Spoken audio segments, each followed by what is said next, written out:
Hi guys, it's Dave. Given that we are now starting to standardize on our WebEx meeting platform, I just want to revisit the notion of how to schedule one properly. So this will be similar to what we've seen in the past, but just want to make sure we're now all doing the same thing. I'm going to sign in to my BLI-meetings WebEx room using my regular BLI credentials, which you should all have now. A couple of you have aliases, but it will work exactly the same. By default, I'm still coming into the meetings room. I've been trying to fix that so that we go to events automatically, because we will not be scheduling meetings anymore for clients or providers. So we will always go to that WebEx events link in the lower left-hand corner, or if you're in classic view, like we're looking at now, we'll go to the WebEx events tab. As we always have, we're going to click on that schedule event and just double check and make sure that you're using the proper template. I have a BLI standard template set up for most of the standard stuff, but you can set up your own. If you find that you're doing some changes here very repetitively, then or you're doing something for the same client every time or the same provider, you can set up your own template, save it for yourself, and that will be saved here in this list, and you can just use that every time. I'm just going to go ahead and make something up here. Make sure that no one gets confused seeing this. Registration required is going to be one of the only changes most of you will ever need to make. That's one to be very acutely aware of. Again, I recommend leaving event password standardized. Just leave it by default, because that will be included in all of the emails that are sent out. I'm going to make my meeting for top of this hour for 1 hour by default. And the only things I really need to change that are any different than what we used to do are adding invitations for attendees. And I'm going to put one in here first.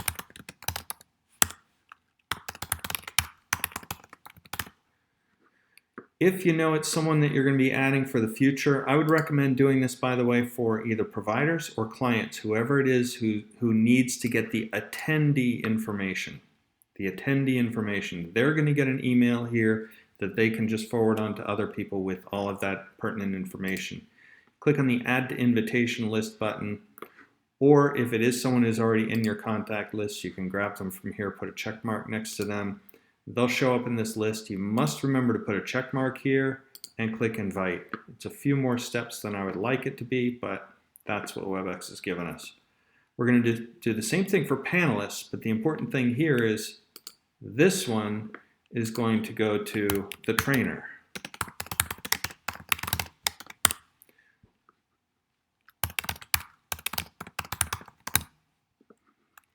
And this one, it's important not just to add as a new panelist if they're not already there, but also to invite as alternate hosts. Again, we're going to click that Add to Invitation button. We're going to put a check mark next to their name and click on Invite. That brings us back to our regular setup page, where we can simply now click on Schedule this event. I recommend now inviting the host, which is the guest host. I would also do panelists just in case, to make sure that that trainer is getting it regardless of whether they're in as a host or a panelist, and attendees, pretty much everyone except for vendors, in other words. And I recommend sending that right away. I'm going to click on OK. It's going to continue telling me that I'm getting a confirmation message. And now both the trainer and the attendees, as well as you, should have all the information they need about getting into this meeting in their inbox. You can remind your attendees and your trainers that if they're in an email client like Outlook, what they have in their inbox is an invitation, which means when they click on accept, it's going to drop out of their inbox and drop into their calendar. They haven't lost any information. It looks like it disappeared, but it just flipped over from the inbox to the calendar. Everything is still there. We can still use this attendees list link if you need to, Or you can still send the link, the panelist link, to your trainer if you were not able to add them as an alternate host.